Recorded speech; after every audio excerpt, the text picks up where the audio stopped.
In a single night, the planet was plunged into a frozen hell. 99% of humanity froze to death, and the survivors must now face something far more terrifying than the cold: the human heart. And I, who was betrayed and brutally killed by my beloved in my past life, have now returned with the ability to infinitely replicate food, vowing to make my enemies kneel and beg before me like dogs. In my past life, this is how the apocalypse began. Society collapsed, and just when I thought I could survive with the one I loved, she appeared at my shelter's door. Seeing Hyona shivering in the blizzard, I didn't hesitate for a second. And then she kissed me, telling me that in times of crisis, you see who truly loves you.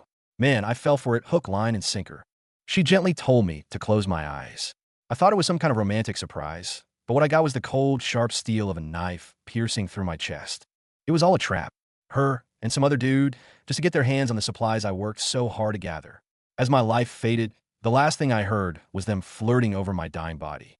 I died filled with nothing but regret, falling into darkness. But fate had other plans. With a sudden jolt, I woke up with a gasp, to find myself back in my old room, back before the world ended. Before I could even process what was happening, this weird green energy exploded from my hand.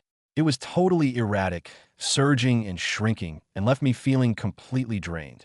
Starving, I stumbled to the fridge, only to find it empty except for a forgotten can of snacks. And that's when it clicked. The energy seemed linked to food. Could this be my cheat code for this new life? So, I decided to test it out. I ate a single roasted soybean, and the next thing I know, boom, a whole beanstalk just explodes out of my mouth. What even is this ability? It's absurd, but it's also a god-tier skill for the apocalypse. The ability to replicate food infinitely? Survival is basically guaranteed. But first, I had to stock up. And just as I was getting ready to start my master plan, I ran into her, the woman who personally sent me to hell in my last life, Hyona.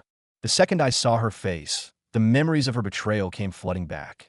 My heart pounded with pure rage. But I had to calm down. Easy, Han Feng. Revenge is a dish best served cold.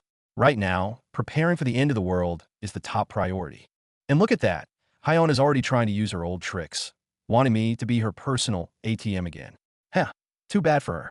This time, our boy isn't falling for it. After ditching her, I headed straight for the biggest supermarket in the city. But my bank account was looking pretty sad. Just as I was stressing, a loan notification popped up on my phone, and it hit me. After the apocalypse, money will be worthless. Time to max out every loan I can get and build a fortress of supplies. Meanwhile, Hyona is fuming after getting rejected, calling me a car-less loser. And right on cue, our boy pulls up in a brand new pickup truck.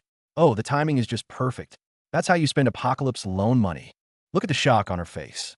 I just casually drop a fake story about being rich, and she immediately buys it, even feeling guilty for how she acted. Heh, woman, you have no idea what's really going on. I decided to press my advantage, laying on the charm and playing the part of the devoted guy. She was totally eating it up. But right when she thought things were getting serious, I hit her with the sorry, gotta go move all these boxes, and left her hanging. She thinks she can play me? Not in this lifetime. My plan is simple.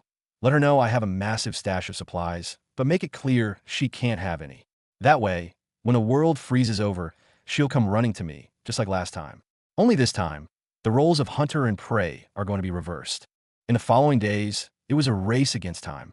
Food, check. Fuel, check. Home fortifications, check. I turned every penny of those loans into survival supplies, building myself an impenetrable fortress. July 14th. Just one day, left before the temperature plummets. All my physical preparations are complete. Now, it's time for the main event, figuring out the true secret of my regression ability.